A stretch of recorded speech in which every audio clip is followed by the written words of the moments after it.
Hello दोस्तों, नमस्ते, प्रणाम आप सभी को। स्वागत है आपका हमारे यूट्यूब चैनल सिंगर चाची फैमिली ब्लॉग में। तो दोस्तों, मेरा नाम है अमीशा सजवाण और मैं हूँ रुद्रप्रयाग डिस्ट्रिक्ट के खूबसूरत से गांव नारी गांव से। तो सबसे पहले आपको दिखाते हैं गांव के नज़ारे। तो ये देखो दोस्तों, धूप आने वाली है और यहाँ पे हमारी माता रानी का मंदिर, ये देखो। और मिलिए हमारी मम्मी से। हेलो दोस्तों, सभी को प्रणाम, राधे राधे, जय माता दी। दोस्तों स्वागत है आपका हमारे यूट्यूब चैनल सिंगर चाची फैमिली ब्लॉग में। तो दोस्तों, सुबह का गुड मॉर्निंग सबको। कालिया की तैयारी हो गई है जाने की, फिर हम रह गई है यही जे तक का तई तक आएंगे, एक दिन बाद आएंगे। और मैं हूँ मशीन वाली चाची के घर पे, तो मिलिए चाची जी से। हेलो दोस्तों, प्रणाम सभी को। आज जा रही है अमीशा। अमीशा की बहुत खुद आएगी भाई, ये एक दो नहीं 3-4 चक्कर आती है हमारे यहाँ पे, बहुत खुद आएगी। हाँ, और यहाँ पे है हमारी सानिया बुल्ली। तो इसके चल रहे हैं आज से पेपर, तो ढंग से देना पेपर, ठीक है। तो मैं भी चलती हूँ सानिया के साथ 17 खाल तक, वहाँ से मैं जाऊंगी गाड़ी में और सानिया जाएगी अपनी स्कूल। तो ठीक है, फिर आप बाय बाय आएंगे एक दिन में, मिलेंगे कल। हाँ, कल वापस आ जाऊंगी मैं वहाँ से, क्योंकि मेरा थोड़ा बहुत काम है। फिर मेरी दोस्त भी मेरे साथ आ रही है, तो मैंने कहा एक दिन ही रहूंगी, ज़्यादा नहीं रहूंगी। तो कल वापस आ जाऊंगी, फिर आप सबको मिलाऊंगी आपकी सिंगर चाची से वापस आने के बाद। चला दवा, बाय बाय। तो मेरे को ऊपर रोड में आते ही गाड़ी मिल गई है, तो मैं जाऊंगी इस गाड़ी में, जो कि है हमारे गांव वालों की, बुड्ढा लोगों की। तो इस गाड़ी में जाऊंगी मैं रुद्रप्रयाग तक, और उसके बाद मेरा होगा बस का सफ़र। अभी एक चाची और आ रही है, उनका वेट कर रहे हैं। जैसे वो आएंगे वैसे यहाँ से निकलेंगे।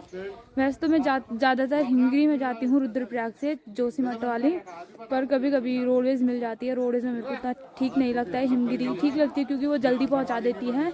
तो देखते हैं, रुद्रप्रयाग में जाते ही मेरे को हिमगिरी मिलती है, रोडवेज मिलती है। जाना तो पड़ेगा ही, चाहे हिमगिरी मिले और रोडवेज मिले। तो यहाँ देखो, बुड्ढा लोग भी सब सुबह सुबह अपने काम पे लग गए हैं। और हमारे गांव के खूबसूरत से नज़ारे ही ये देखो। तो अभी मैं पहुंच गई हूँ रुद्रप्रयाग मार्केट में, और रुद्रप्रयाग मार्केट के सबसे पहले आप लोगों को नज़ारे दिखाती हूँ, क्योंकि यहाँ आ रही है गाड़ियों की बहुत आवाज़। तो ये देखो, कुछ ऐसी चहल पहल है रुद्रप्रयाग मार्केट में। और मेरी बस आएगी यहाँ पे, अभी तो वहाँ पे है नहीं, कर्णप्रयाग वाली बस लगी है। तो ये बस आएगी, इसके बाद आएगी तपोवन वाली, तो उसी में जाऊँगी मैं जोशीमठ तक। तो ये देखो, मेरी गाड़ी भी यहाँ पे आ चुकी है, और मैंने अपने लिए कचर पचर तो रख ही दिया है। अगर मम्मी वीडियो में देखेगी तो ज़रूर मेरे को डांटेगी, तूने इतना सारा सामान क्यों रखा, वो भी ये कुरकुरे वगैरह खाने के लिए मम्मी मना करती है। तो मेरी गाड़ी यहाँ पे लग रखी है, तो मैं भी निकलती हूँ जोशीमठ के लिए। और मेरे को आ रही है यहाँ से पहले ही नींद, तो गाड़ी में तो सो जाना है भाई मैंने।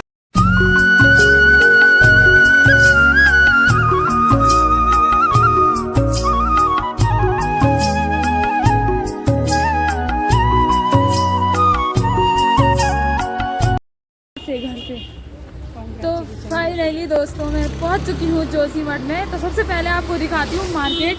तो ये देखो मार्केट, और मेरे को लेने आ रही है नीता। हाय हेलो, कुछ नहीं है यार। तो ये 2-3 दिन फिलहाल मेरे साथ ही रहने वाली है। तो अभी मार्केट में हम दोनों थोड़ा बहुत शॉपिंग करने के बाद हम चल रहे हैं रूम के लिए। और मार्केट में आए हम दोनों, कुछ खाए ना तो ऐसा हो नहीं सकता है। तो हमने गोलगप्पे खा के अपनी पेट पूजा तो कर ली है, और अब चलते हैं रूम के लिए, क्योंकि मेरे को थकान भी लग गई है। और दीदी मेरे को कॉल कर रही है कि तू जल्दी आ, रूम पे जल्दी आ। तो चलते हैं और सीधे आप लोगों को दीदी से मिलवाते हैं पहले। और इसका तो पता नहीं किस चीज़ का दुख है, इसका दुख ही ख़त्म नहीं होता है। लगी है वो बोलने में, पता नहीं क्या क्या लगी है। तो फाइनली दोस्तों, इतना लंबा सफ़र तय करने के बाद मैं पहुँचने वाली हूँ अपने रूम पे। 124 किलोमीटर का सफ़र तय करने के बाद।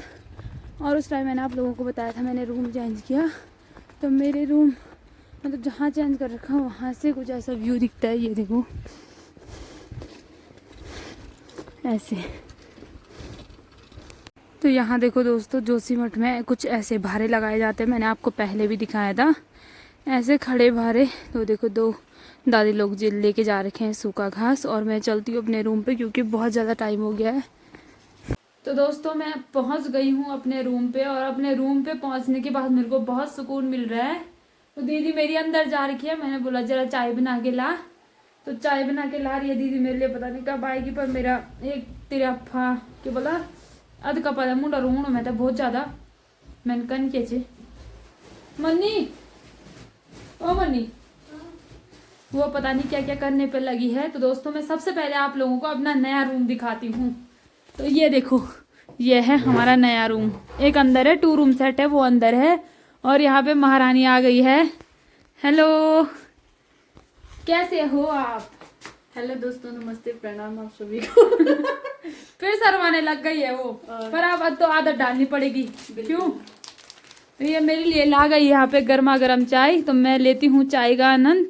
और आप सब लोगों को एक चीज दिखाती हूँ, मम्मी ने मेरे को क्या क्या दे रखा है, मतलब मेरे को नहीं, अपनी मैडम साहिबा को क्या क्या दे रखा है, जरा दिखाओ तो। ये क्या है? आपके लिए दे रखा, तो आपको पता होगा वो क्या है।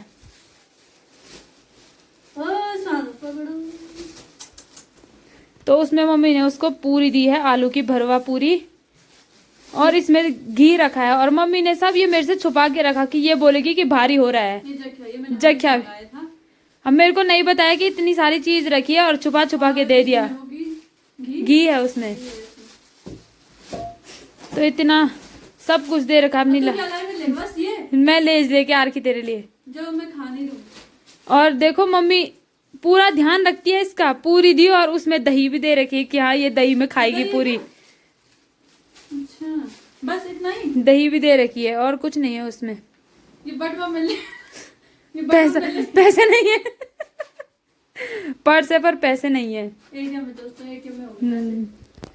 तो दोस्तों मैं पीती हूँ चाय, क्योंकि मेरे को बहुत ज्यादा थकान भी लग गई है। इसके बाद मेरे को करना है आराम। बैग तो कैंटीन भी टिलने इस बैग क्या है? मस्कारा। तो मैं करती हूँ दोस्तों आराम, क्योंकि मेरे को थकान लग गया है, थकान लग गई है। मेरा गिच्चा भी रबड़ा गया। मेरा गिच्चा भी रबड़ा रहा है बीच बीच में, तो आप लोग हंसना मत। तो आराम करती हूँ, थोड़ी देर में मिलती हूँ आप सब लोगों को। तो दोस्तों दिन में चाय पीने के बाद मैं अपना ब्लॉग अब बनाना स्टार्ट कर रही हूँ, क्योंकि उसके बाद मैंने थोड़ा आराम कर दिया था, और दीदी भी अपने फायर स्टेशन में चली गई थी, उसका भी वहाँ काम था, तो वो वहाँ चली गई थी। तो दोस्तों सबसे पहले जोशीमठ के मौसम के बारे में बात करती हूँ। यहाँ इतना ठंडा है, इतना ज़्यादा ठंडा। कल तक मैंने घर पे कनपट्टी नहीं लगाई थी, और आज मैंने यहाँ आके कनपट्टी भी लगा दी, इतना मोटा जैकेट भी पहन लिया है। तो अभी दीदी और मैं बैठे थे आपस में, नीता आ रखी थी, नीता तो चली गई अपने रूम पे, और दीदी में आपस में बैठे हैं, खूब बातें कर रहे थे। और यहाँ पे मेरी दीदी बैठी, और यहाँ देखो दोस्तों मौसम की बात कर रही थी, यहाँ देखो हीटर भी लगाया है, क्योंकि बहुत ज़्यादा ठंडा हो रहा है। हीटर हम पहले नहीं लाए, अभी लाए, इसी साल लाए ये हीटर, क्योंकि ये ठंडा सहन ही नहीं हो रहा था। यहाँ के जहाँ जब ठंडा होता है ना, उस ठंडे से हाथ पैर कमर दर्द होता है। तो यहाँ पे बैठी है मेरी दीदी, जिसका स्थान यही है, डेली यहीं पे बैठी रहती है। आज पता नहीं इसने मेरे साथ इतनी बातें कैसे कर दी, नहीं तो ये बात करती ही नहीं, इसकी बात बस बुक के साथ होती है वहाँ। तो मैं आपको एक बात पूछना चाहती हूँ, जो मम्मी की रोने वाली वीडियो थी जब आप ड्यूटी थे, तो आपको वीडियो देख के रोना आया कि नहीं आया, बुरा लगा ना? हाँ, बहुत बुरा लगा मुझे उस टाइम पे। एक तो उस टाइम पे मतलब मैं गोपेश्वर थी परेड में, दूसरा परेड के टाइम पे मेरी तबीयत ख़राब हो गई थी, और जिस दिन मेरी तबीयत ख़राब हुई थी उस दिन मैं रूम पे थी, उस दिन मैं परेड में नहीं गई थी। तो मैं रूम पे थी और मम्मी की वीडियो आई, और मैं मतलब मेरी तबीयत तो ख़राब हो, जब मतलब तबीयत ख़राब होती है तब तो जैसे मम्मी की याद आती है, तो उस टाइम तो वैसे भी रोना आता है। जब मैंने मम्मी की वीडियो देखी तो मुझे भी ऐसे रोना सा आ गया था। मैं पहले से रो ही रही थी, पर मम्मी की वीडियो देख के मुझे और रोना आ गया, तो मुझे ऐसे हुआ मम्मी मतलब ऐसे टाइम पे। फिर उसके बाद मम्मी का कॉल भी आया, मैंने मम्मी को कॉल पे बात की, तब मेरी तबीयत ज़्यादा ख़राब होती है, मैं मम्मी को बताती नहीं हूँ, तो मैं इसलिए भी रो रही थी।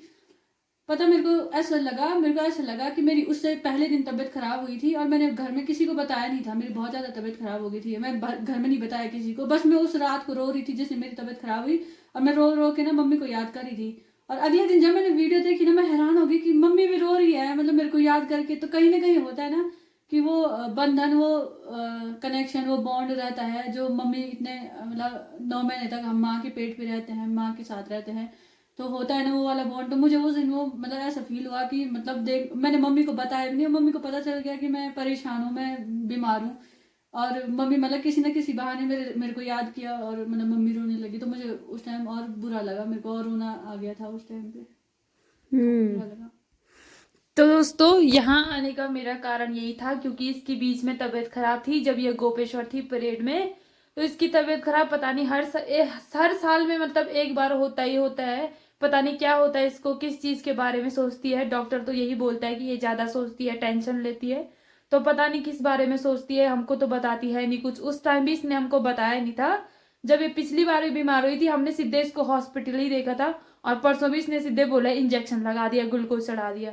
तो ऐसे हैं इसके हाल, पता नहीं किस चीज़ की टेंशन लेती है, कुछ बताती ही नहीं है घर, जो कि इतनी दूर रहती है। तो मेरा यहाँ आने का कारण यही था, मैंने कहा एक बार उसको देख भी लूंगी, उसकी तबीयत के बारे में पूछ भी लूंगी कैसी है क्या है।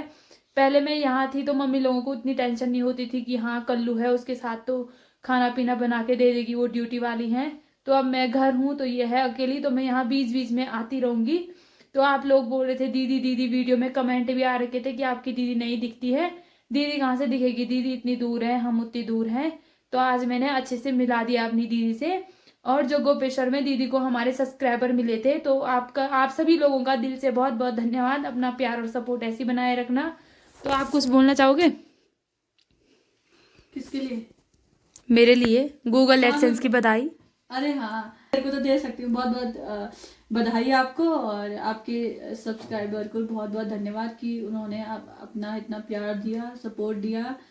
और मोनिका के लिए भी बहुत बहुत धन्यवाद, और क्योंकि उसकी वजह से भी काफ़ी लोग आपके चैनल से जुड़े, और आपको भी बहुत बहुत बधाइयाँ। और मुझे काफ़ी अच्छा लग रहा है कि पहली बार आप किसी काम में इतना मन लगा रहे हो, दिल लगा रहे हो, तो अच्छा लग रहा है कि कुछ भी कर रहे हो तो उसमें अपना दे तो रहे हो, अपना 100% दे रहे हो, तो अच्छा लग रहा है। तो मैं दोस्तों आप लोगों को एक बात बताती हूँ, मेरे यूट्यूब चैनल जब मैंने खोला तो सबसे ज़्यादा सपोर्ट था मेरी दीदी का।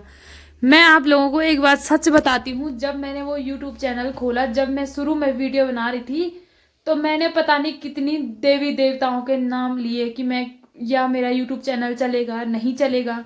मेरे को यही था, किसी के बीच में वीडियो बना रही तो मेरे को डर सा लग रहा था, घबराहट सी हो रही थी कि यार मैं ये चीज़ सही कर रही हूँ नहीं कर रही हूँ। तो मेरी दी ने मेरा बहुत सपोर्ट किया, तू कर सकती है, तेरे को लोग जानते भी हैं, तो घबरा मत, तू सीधे वीडियो बना।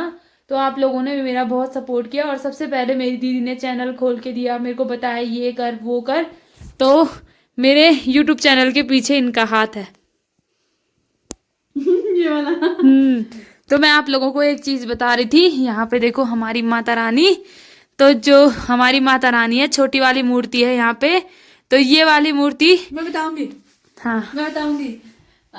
जब मैं 10 में थी तो 10 में मेरी फर्स्ट डिवीजन आई थी, तो उस टाइम तो मतलब ठीक था, अच्छा लगता था, फर्स्ट डिवीजन आई है। तो पापा ने बोला था कि पापा तब दिल्ली जॉब करते थे, पापा ने बोला कि मैं तेरे लिए क्या लेके आऊँ, मतलब तेरी अच्छी नंबर आई है। तो मैंने कहा कि मेरे दिमाग में पूरा मतलब मेरे को पहले से था कि मेरे माता रानी की कोई मूर्ति हो, तो मैंने वो मंगा दी थी। तो वो मूर्ति मेरे पास 10 से है, और जब भी मुझे कभी डर लगती है या कुछ भी चीज़ होती है मैं तो उनसे बात करती हूँ, और जब भी कुछ भी चीज़ हो वो मेरी हमेशा किसी न किसी रूप में मदद कर देती हैं।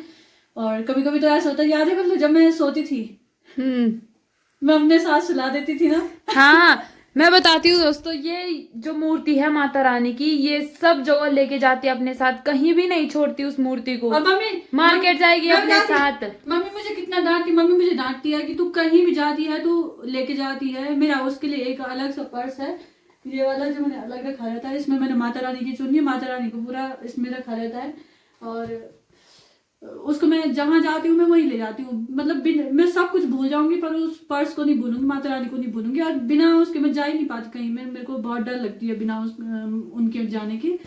तो चाहे मैं यहाँ से दिल्ली जाऊँ, चाहे ट्रेनिंग जाऊँ, देहरादून जाऊँ, गोपेश्वर, सब जगह साथ, मैं सब जगह लेके जाऊंगी। लेकिन हाँ मैं सुलाती नहीं हूँ साथ में, क्योंकि मम्मी ने भी मना किया तो बार बार। लेकिन हाँ कभी मुझे अगर रात में घबराहट होती है, डर लगती है, तो मैं फिर माता रानी को यहाँ से उठा के अपने साथ बिस्तर में लेके जाती हूँ, फिर सुबह माता रानी को वहीं पे रख दूंगी। तो दोस्तों मैंने आज तो अपनी दीदी को आप लोगों से अच्छे से मिला दिया है। तो आप सभी लोगों को हमारी आज की वीडियो पसंद आई होगी, तो like comment share and subscribe जरूर करना। आप सबको मिलते हैं नई दिन में नई वीडियो के साथ, तब तक के लिए बाय बाय।